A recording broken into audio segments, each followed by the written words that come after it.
Hoy hablaremos acerca de la gloria de Cristo en su arresto.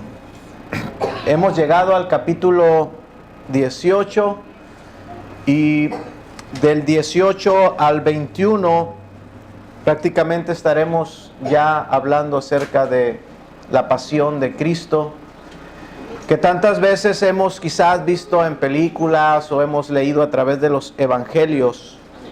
Pero la realidad, hermanos, es que existen muchas perspectivas falsas sobre la vida y el ministerio de Jesús. Y una de las perspectivas falsas más comunes y más perjudiciales ha sido hablar acerca de la muerte de Jesús, presentando a Jesucristo como una víctima involuntaria. Podemos ser tentados a ir a la Escritura y formarnos esa imagen de un Cristo que está siendo llevado a la cruz por medio de la fuerza, siendo violentado no solamente en su físico, sino también en su voluntad, yendo a un lugar en contra de su propia voluntad. Algunas de las perspectivas falsas acerca de esto que estoy hablando es aquellos que presentan a Jesús como un maestro más o como un sabio judío de su tiempo, un gran maestro moral de aquella su época. Otros presentan a Jesús como un revolucionario de su tiempo con grandes ideales de derrocar al imperio romano. Pero cualquiera de estas dos perspectivas, que son muy difundidas a través de los canales de ciencia de televisión, Discovery Channel, History Channel, que te presentan a ese Jesús, ambas perspectivas nos dicen que al final a Jesús se le salieron las cosas de control.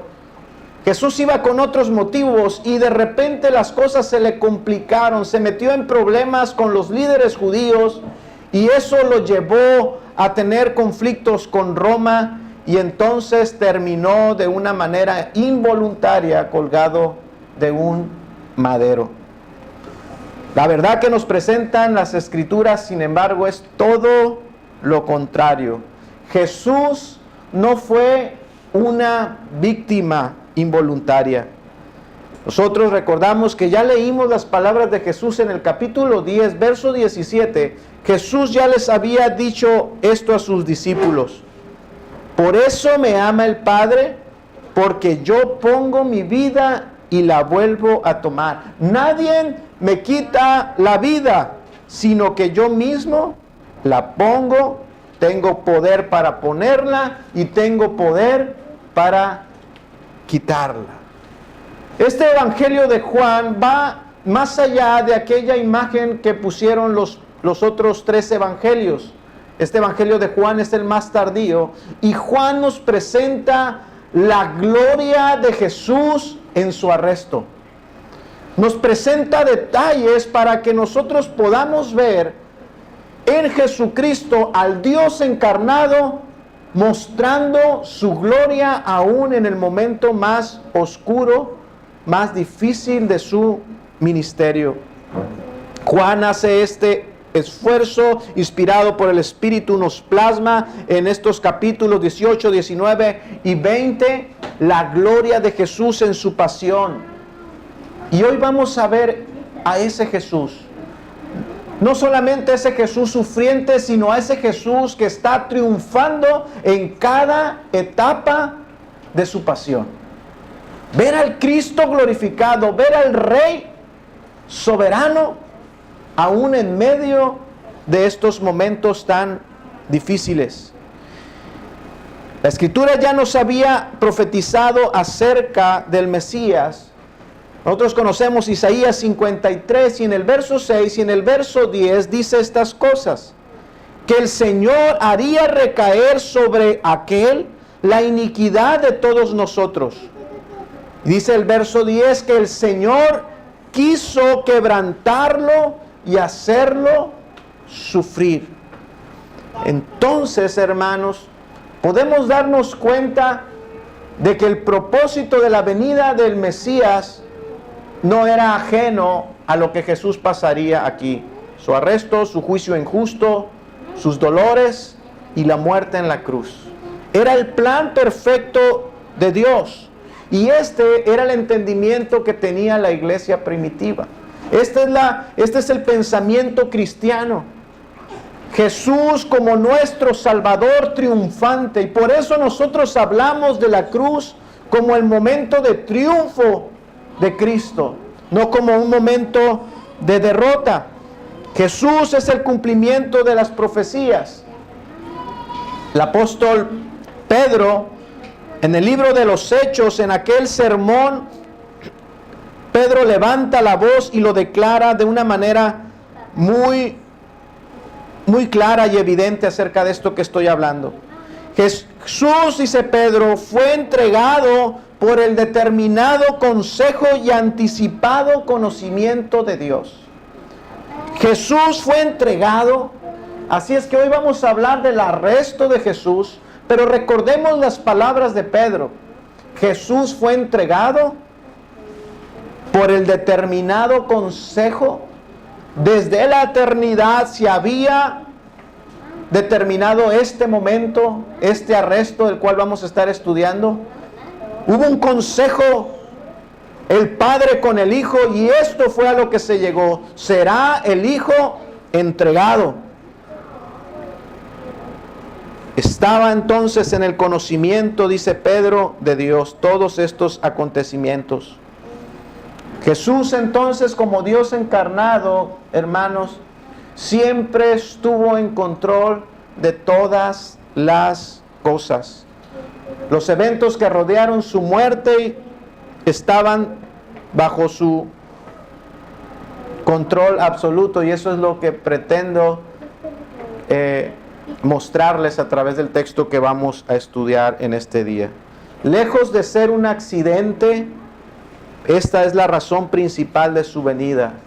Él vino a morir por nosotros. Jesús dijo: ¿y qué diré? Padre, sálvame de esta hora, pues para esta hora he llegado. Este es el propósito. No fue algo que a Jesús le tomara por sorpresa. Jesús lo predijo, de hecho, en muchas ocasiones. Y este Evangelio de Juan tiene ese propósito, hermanos. Que tú y yo podamos ver la gloria de Cristo.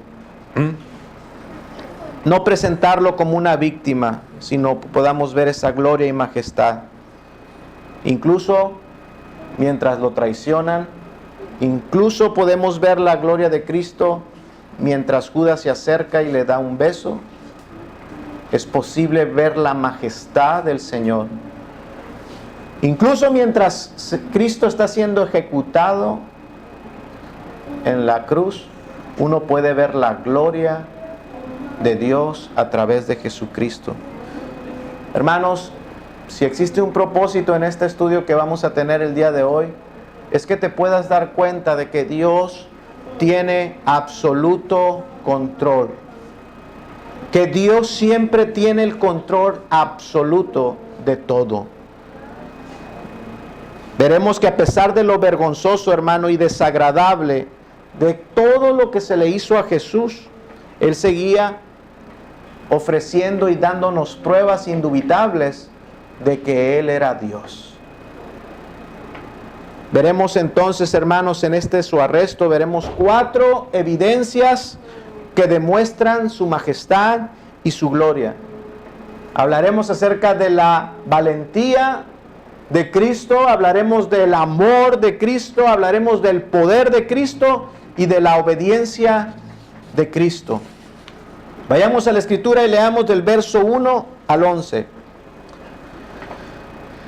Habiendo dicho Jesús estas cosas, salió con sus discípulos al otro lado del torrente de Cedrón, donde había un huerto, en el cual entró con sus discípulos y también Judas, el que le entregaba. Conocía aquel lugar porque muchas veces Jesús se había reunido allí con sus discípulos. Judas, pues, tomando una compañía de soldados y alguaciles de los principales sacerdotes y de los fariseos, fue allí con linternas y antorchas y con armas. Pero Jesús, sabiendo todas las cosas que le habrían de sobrevenir, se adelantó y les dijo: ¿a quién buscáis? Le respondieron: a Jesús Nazareno. Jesús les dijo: yo soy. Y estaba también con ellos Judas, el que le entregaba. Cuando les dijo: yo soy, retrocedieron y cayeron a tierra. Volvió pues a preguntarles: ¿a quién buscáis? Y ellos dijeron: a Jesús Nazareno. Respondió Jesús: os he dicho que yo soy. Pues si me buscáis a mí, dejad ir a estos, para que se cumpliese aquello que había dicho: de los que me distes no perdí ninguno. Entonces Simón Pedro, que tenía una espada, la desenvainó e hirió al siervo del sumo sacerdote y le cortó la oreja derecha, y el siervo se llamaba Malco. Jesús entonces dijo a Pedro: mete tu espada a la vaina. La copa que el Padre me ha dado, ¿no la he de beber?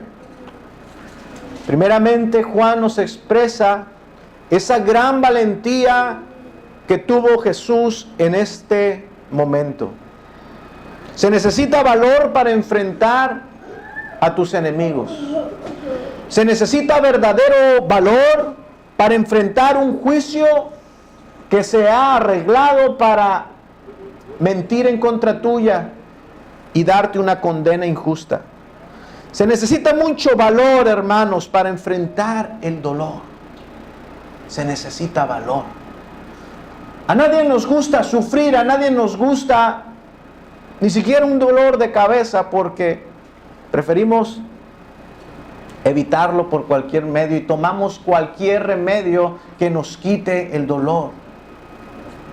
Se necesita, hermanos, mucho más valor para enfrentar lo que Jesús va a enfrentar. Se necesita mucho valor para enfrentar a la muerte, nuestro gran enemigo. Jesús está siendo revelado en este texto como un hombre valiente que sale al frente.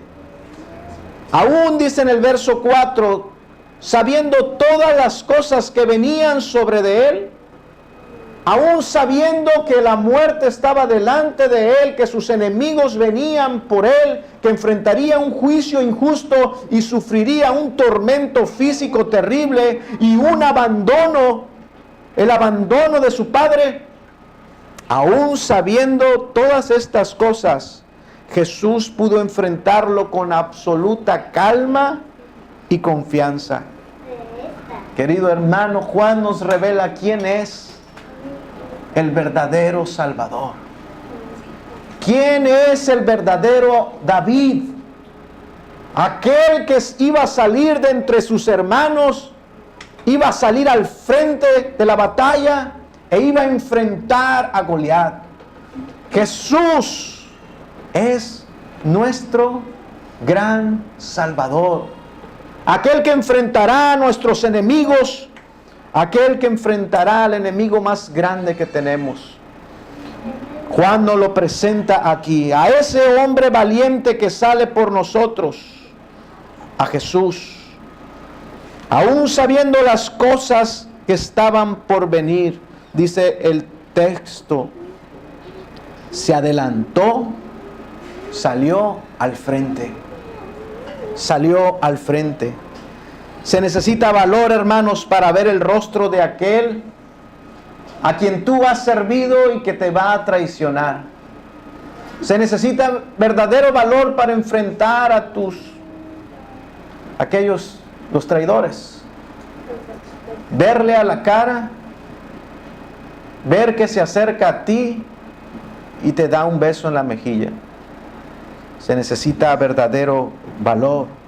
Enfrentar la traición de aquel que conocía, dice la Escritura, ese lugar, porque muchas veces había estado allí orando con él.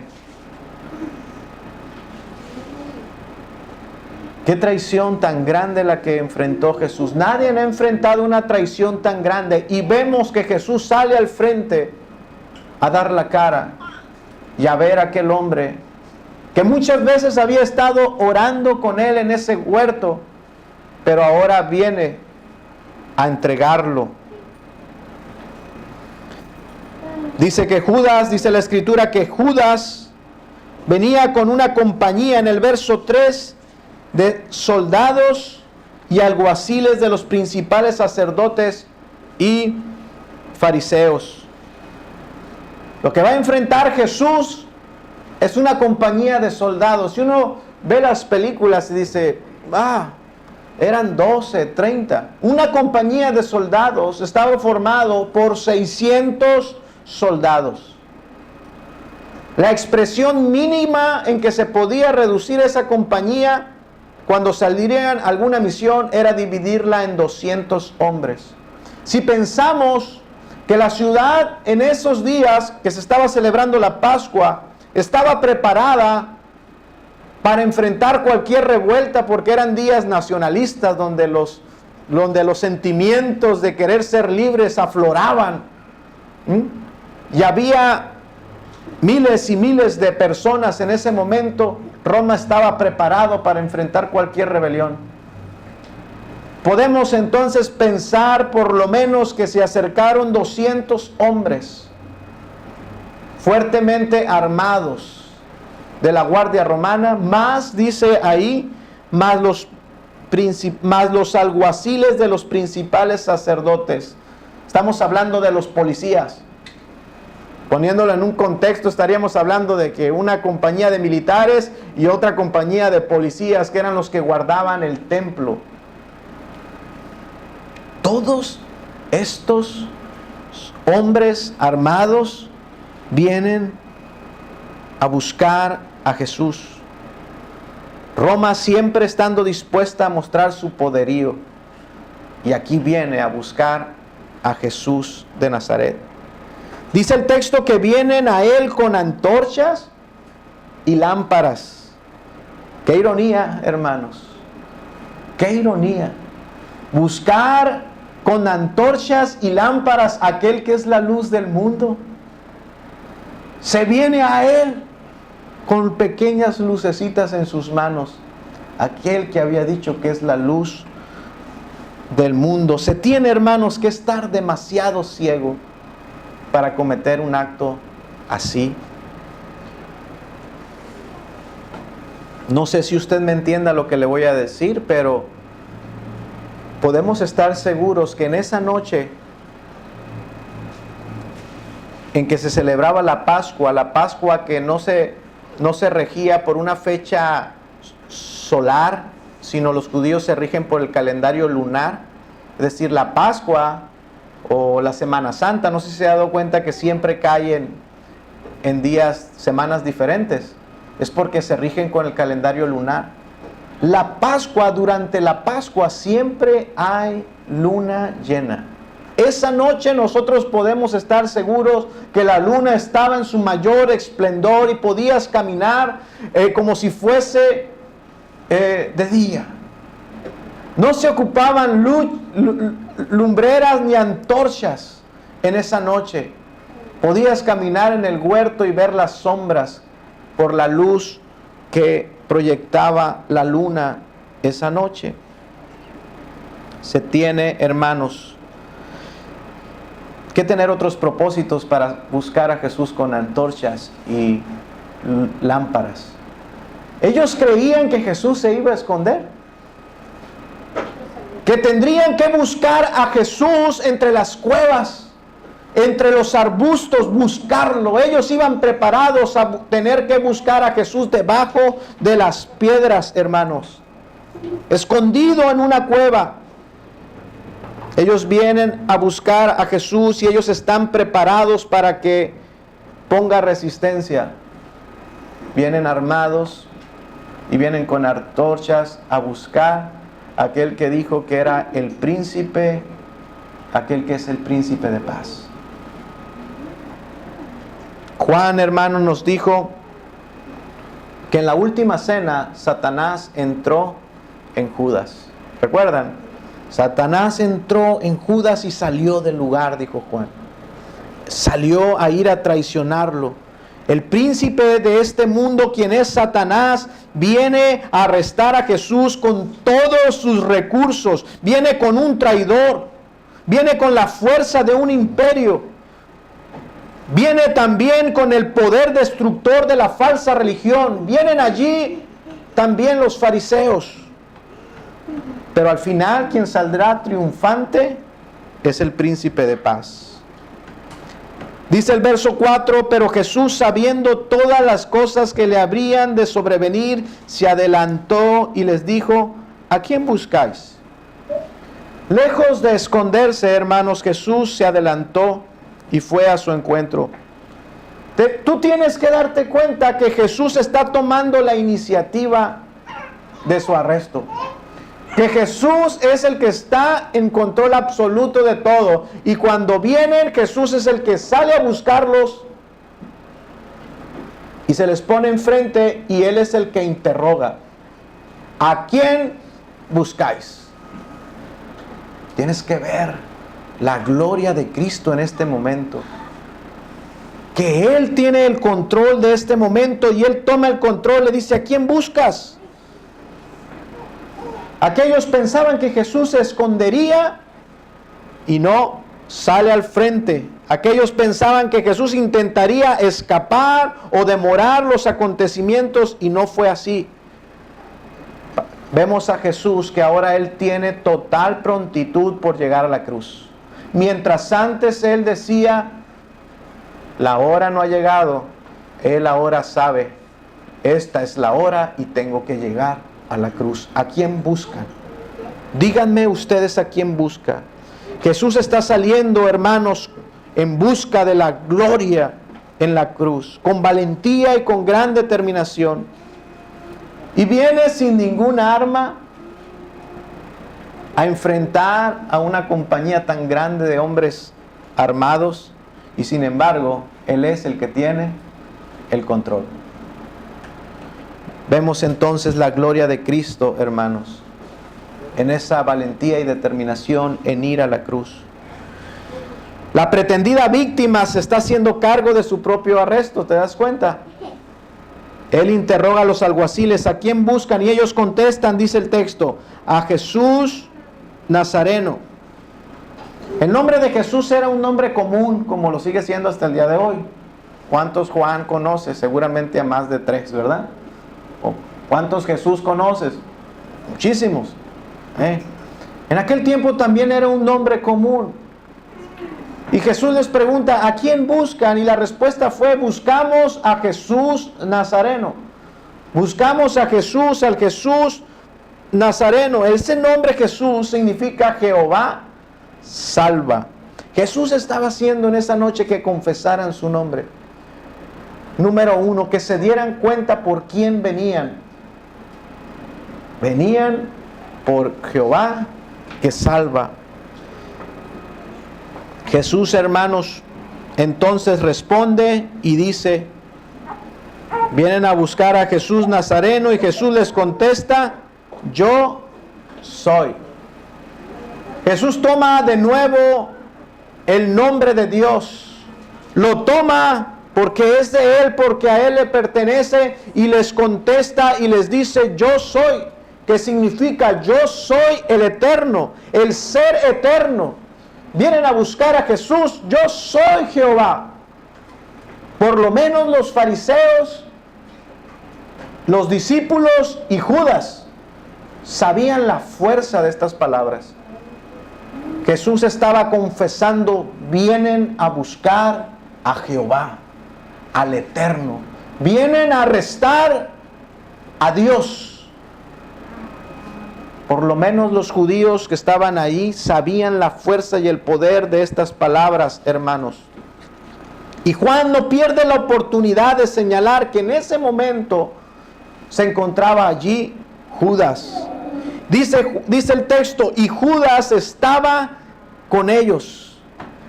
Juan en medio de estos versículos y de este momento, Juan mete estas palabras. Cuando Jesús dijo su nombre, cuando Jesús les estaba cuestionando por quién venían, Juan nos dice, y Judas estaba allí. Queriéndonos recordar que ni siquiera Judas tenía ningún poder sobre Jesús. Que si es verdad en esa noche había un traidor, ese traidor no tenía poder sobre Jesús. Él era el Eterno y estaba en control absoluto de ellos. Ahora Judas estaba con ellos. Judas se había cambiado de bando, como decimos, se cambió de equipo, se cambió la camiseta. Estaba con Jesús y ahora aparece convertido con los enemigos de Jesús. Y se acercaban al pecado y Pablo les dice esto. Entonces Pablo le dice a ellos estos: no, si ustedes caen no es porque Dios los puso ahí, es porque ustedes fueron allí, ustedes se metieron en esa tentación. Y este es un llamado también para nosotros. No podemos nosotros meternos en situaciones que nos vayan a hacer tropezar, diciendo: de todas maneras Dios me cuida. Pablo les dice: hey, Dios no nos dejará ser tentados más de lo que podamos resistir. Si hay una tentación es porque Dios no nos va a hacer caer en ese momento. Pero si ustedes van allí y caen, no es Dios el que los hace caer, son ustedes. Jesús, dice la palabra, no iba a perder a nadie en esa noche. En el verso 9, para que se cumpliese aquello que había dicho: de los que me distes no perdí ninguno. Los creyentes, hermanos, somos débiles y vulnerables. Sin la protección de Dios estamos a expensas de nuestros grandes enemigos. Sin el cuidado de Dios estamos tan indefensos. Los enemigos que tenemos son tan grandes que si Dios quitase un momento su protección, quedaríamos como Job. Así es el cuidado de Dios. Jesús no iba a perder a ninguno en esa noche, y Él conocía su debilidad y está cuidando de sus discípulos. Y eso es ver, hermanos, la gloria de Dios. Martín Lutero, aquel gran reformador, quien no estaba exento de las batallas espirituales, de las batallas que todos los cristianos tenemos, escribió ese himno que cantamos continuamente: Castillo fuerte es nuestro Dios. En sus líneas el reformador escribió: nuestro valor es nada aquí, con Él todo es perdido, mas con nosotros, dice, luchará de Dios el escogido.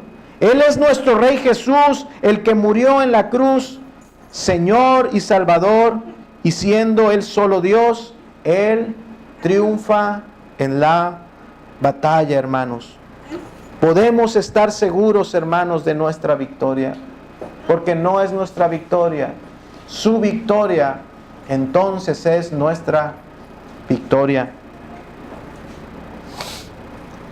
El cristiano debe alegrarse entonces, porque la salvación no depende de nosotros, no depende de nuestras fuerzas, depende de la intercesión de Cristo y depende de ese amor incesante de Jesús por nosotros, cuidándonos.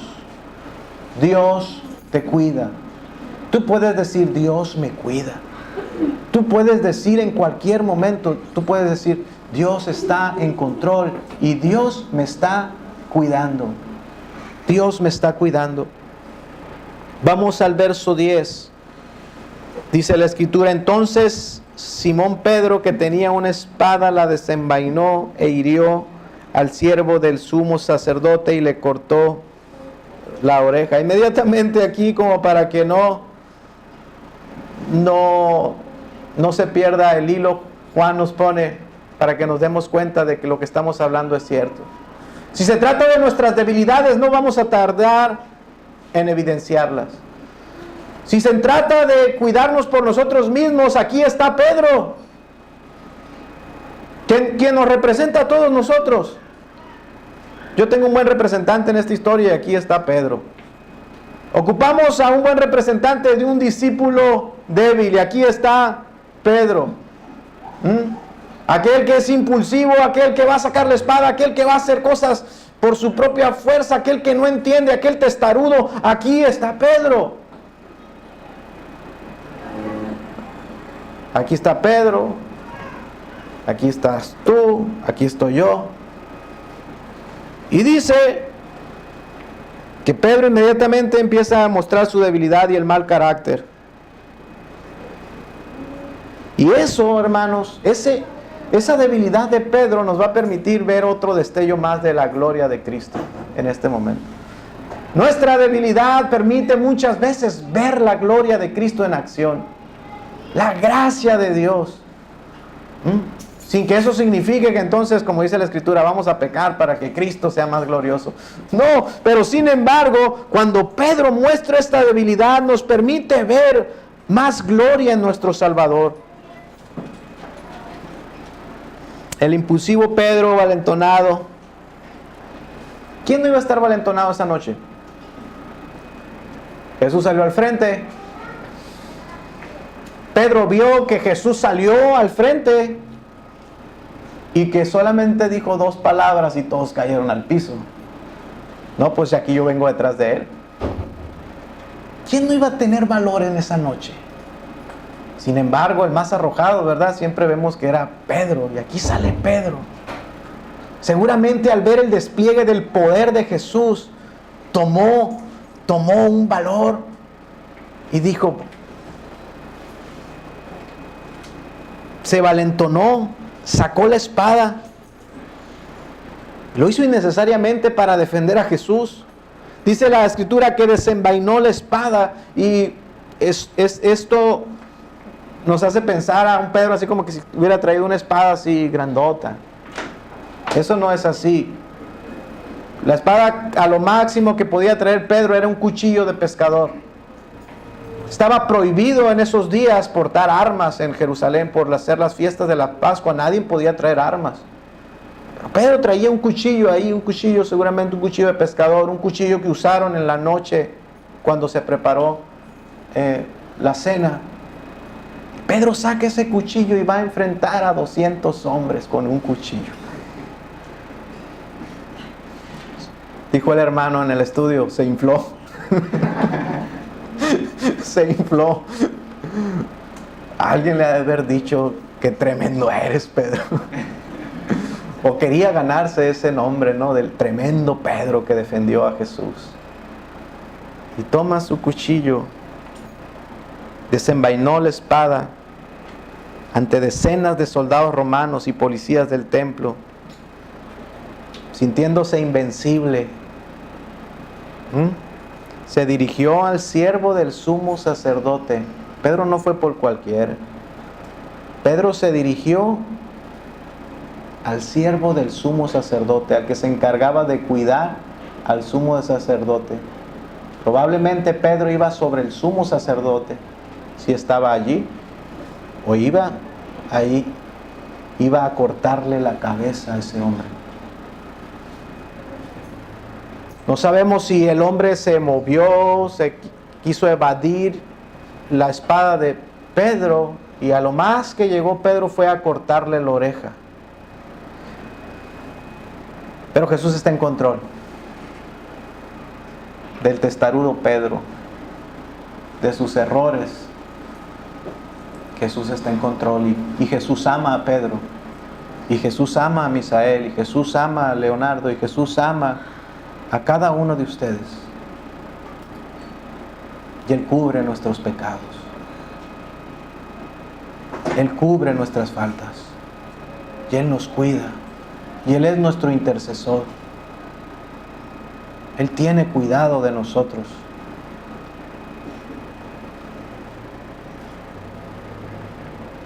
Aunque Pedro iba por la cabeza de Malco, falló.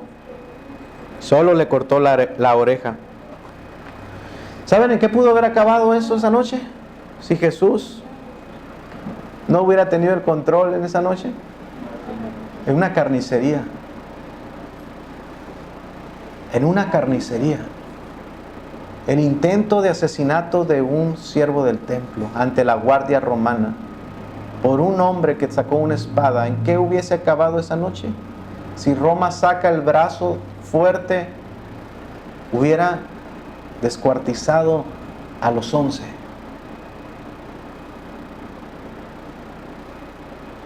Así de grande y fuerte son nuestros enemigos espirituales, hermano. Pero no olvidemos, Dios tiene el control. Dios tiene el control. Que aunque Pedro lo estaba aparentemente estropeando, la actuación de Jesús fue suficiente para cuidarlos. Ve el verso 11, ¿qué ocurrió inmediatamente? Jesús entonces dijo a Pedro, inmediatamente Jesús interviene y le dice a Pedro, mete tu espada en la vaina. Cuando Jesús ve cometer tal tontería a Pedro, queriendo defenderlo, poniéndose a expensas Pedro de todos esos hombres armados, Jesús le dice a Pedro, Pedro, mete tu espada en la vaina, ponla de donde la sacaste. Lucas nos da más detalles y Mateo de esto que está ocurriendo. En Lucas nos dice que Jesús le dijo, Pedro, ya basta. Seguramente estaba forcejeando, queriendo terminar lo que había empezado, degollar a ese hombre. Y Jesús le dice, Pedro, ya. Dándole una dura reprensión. Yo reflexionaba en esto y yo digo, yo soy Pedro. ¿Cuántas veces no soy como este hombre?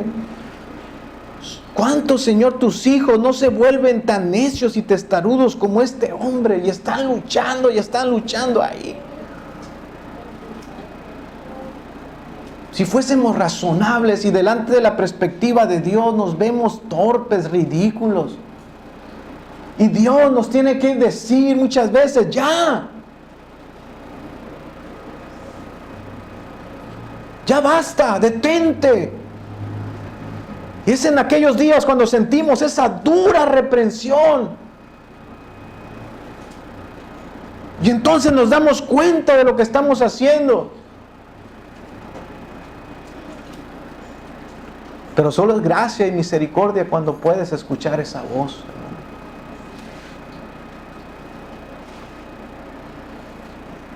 Jesús le dice a Pedro en Mateo 26, ahí tenemos más detalles, y Jesús le dice a Pedro, Pedro, todos los que tomen a espada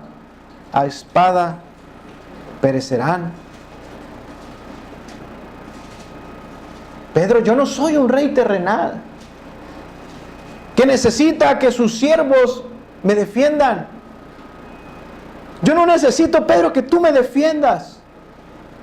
Yo no soy como los reyes de este mundo que envían a sus soldados por delante para que los cuiden, sus guardias para que los cuiden. ¿Que no te acabas de dar cuenta, Pedro, que yo voy delante de ustedes? Yo soy el que tiene que ir delante de ustedes. Yo soy Jehová de los ejércitos. Tú tienes que ir atrás. Tú tienes que ir atrás. Si Jesús hubiera tenido necesidad de que sus siervos lo defendieran, ¿a quién hubiese escogido? Bien, la Escritura lo dice, pero yo les recuerdo, ¿a quién hubiese escogido Jesús para que lo defendiese esa noche? ¿A las legiones, a los millares, a las miriadas de ángeles que Él tiene para que lo defiendan, para que le sirvan? ¿O a estos 11 que están ahí? ¿Quién tiene más poder? ¿Qué siervos tienen más poder? ¿Esos 11 hombres o sus ángeles?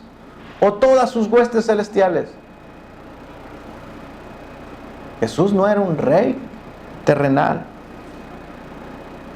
Y vemos la gloria de Cristo desplegada, mostrando ese gran amor, cuidándonos, enderezando nuestras sendas, enderezando nuestras pisadas, metiéndonos al camino una y otra vez, porque Él es el buen pastor, usando su vara y a veces usa su cayado.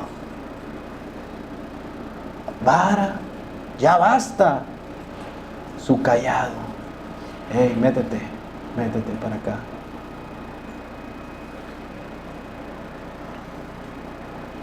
Aquí tenemos, hermanos, otra demostración de poder divino. Aunque no lo dice Juan, dice que Jesús reprende a Pedro, interviene inmediatamente y despliega su poder. Dice Lucas 22:51 que Jesús tocó la oreja de Malco, del hombre que se le había cortado la oreja, y la oreja apareció, desplegando su poder creativo. Jesús es Dios. Jesús está en control absoluto de todo. Y Él puede cambiar las cosas cuando Él quiera, cuando es su voluntad. Las cosas permanecen como están porque Dios así lo determina muchas veces. Pero no por falta de poder. Tenemos que confiar en Dios. Tienes que confiar en Dios. Tocando su oreja y le sanó, y lo más lógico sería que en ese momento todos aquellos que vieron,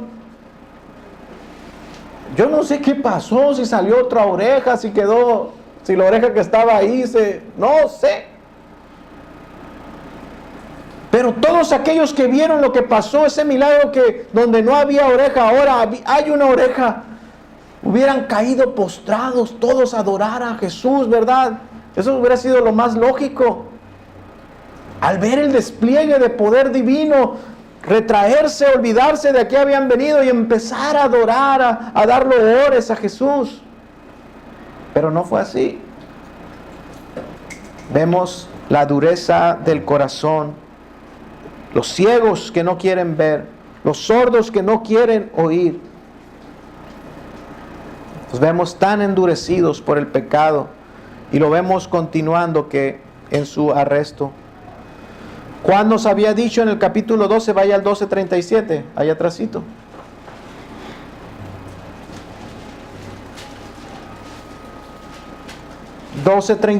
Dice: pero a pesar de que había hecho tantas señales delante de ellos, no creían en Él. Todos los hombres del mundo fracasan, como Pedro. Y muchas veces nosotros podemos desviarnos, hermanos, pero tenemos que volver a la centralidad del Evangelio. El mundo fracasa al no entender la necesidad de la muerte expiatoria de Jesús. Era una necesidad. Así es que, hermano, toda la gloria de Cristo desplegada durante su arresto, su valentía, su poder, su amor cuidadoso, nos lleva a esto, hermanos, a ver la obediencia perfecta, sometiéndose Jesús al plan divino de redención. En el verso 11 terminamos esta parte diciendo Jesús a Pedro: Pedro, mete tu espada, la copa que el Padre me ha dado, ¿no la he de beber? Un destello más de la gloria de Cristo. Jesús está empeñado en cumplir el plan redentor que se había establecido desde la eternidad. La copa que el Padre me ha dado, ¿no la he de beber? Doy gracias a Dios de nuevo por lo que ocurrió en este día. Hoy leímos Apocalipsis número, y hablamos acerca de ¿qué? ¿Qué leímos? Las copas de la ira de Dios. ¿Qué había en esa copa? Jesús está diciendo: yo vengo a tomar una copa que el Padre me va a dar, me ha dado. ¿Qué contiene esa copa? Vamos a estudiarlo en algunos textos. Salmo 11:6. Acompáñame, use su Biblia. Salmo 11:6.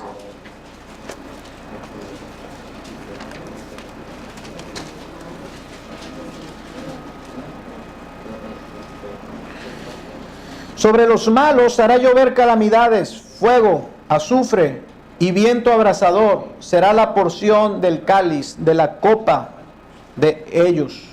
En la versión de las Américas dice: sobre los impíos hará llover carbones encendidos, fuego, azufre y viento abrasador será la porción de su copa.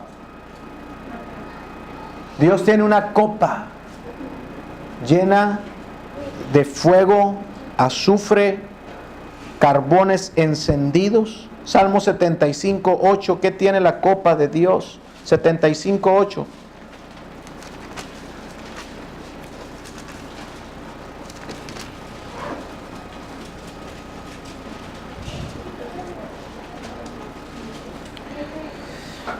Porque el cáliz, la copa, está en la mano de Jehová, y el vino está fermentado, lleno de mistura, y él derrama del mismo, hasta el fondo lo apurarán, y lo beberán todos los impíos de la tierra. Esta copa está preparada ¿para quién? Para los impíos. Hay una copa, Isaías 51:17.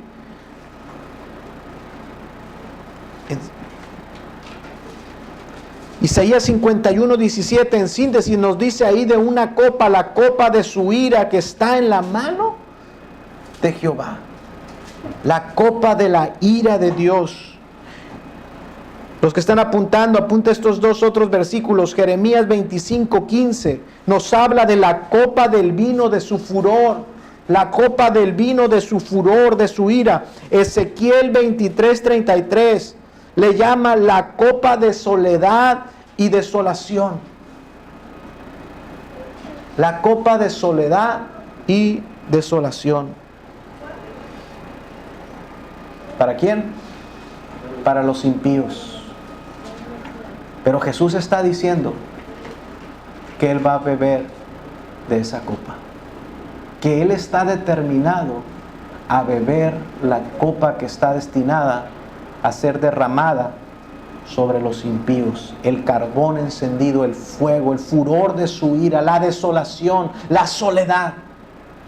Jesús dijo, el Padre me ha preparado esta copa y no la he de beber, Pedro. Vemos, hermanos, la necesidad de la cruz para nuestra salvación. Esa copa ha de ser derramada. La Biblia dice, al que no conoció pecado, lo hizo pecado. Esa copa está guardada, y leíamos Apocalipsis, ¿sobre quién? Sobre Babilonia, sobre los pecadores, sobre aquellos que no quisieron arrepentirse. Y leímos un texto y otro texto y brincábamos el siguiente verso y decía, y no quisieron arrepentirse, por cuanto la siguiente copa también caerá sobre de ellos. Y estábamos leyendo Apocalipsis.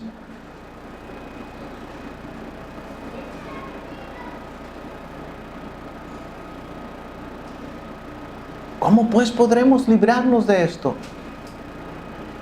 Al que no conoció pecado, lo hizo pecado, para que nosotros fuésemos hecho justicia de Dios en Él. ¿Podemos ver la gloria de Dios? Tomando la copa de la ira de Dios por ti. Que es Dios haciendo todo. Obrando en ese plan redentor, Jesús teniendo el control y ejecutando ese plan que incluía su arresto, su juicio injusto, su muerte tortuosa y desgarradora. Tomar la copa de desolación, siendo abandonado por el Padre. Pedro, la copa que el Padre me ha dado, no la he de beber. Tenemos gracia. Hay una copa de ira, de furor, que es consecuencia de la justicia de Dios que se tiene que ejecutar y está preparada para todos aquellos que no quisieron arrepentirse, dice Apocalipsis 16. A todos aquellos que permanecieron en Babilonia, en el mundo. Esa copa está lista para ser derramada sobre ellos. Solo hay una vía de escape. Solo hay un medio de salvación. Jesucristo, quien tomó esa copa y la bebió por nosotros. Y lo hizo, querido hermano, voluntariamente. Si sufrió Fue entonces, por tanto, voluntariamente. Si vemos a Cristo muriendo en la cruz, no fue porque no quería o no podía, no fue porque Jesús no podía impedirlo. Si ves y logras ver a Cristo crucificado, no es porque no podía evitarlo, es porque Jesús estaba empeñado en lograr tu redención. Él nos amó y se entregó por nosotros con alegría, con gozo. Y mirará la recompensa y quedará satisfecho, dice la Escritura. Nuestro Salvador, hermanos, tiene más voluntad de salvarnos que nosotros de ser salvos. Esta fue mi última meditación sobre este pasaje. Yo veo a Jesús con más voluntad para salvar al pecador, para salvarme a mí de lo que yo quiero, ser salvo. Y gracias a ello puedo tener vida eterna. Puedes tener vida eterna. La gloria de Cristo durante su arresto. Vamos a orar.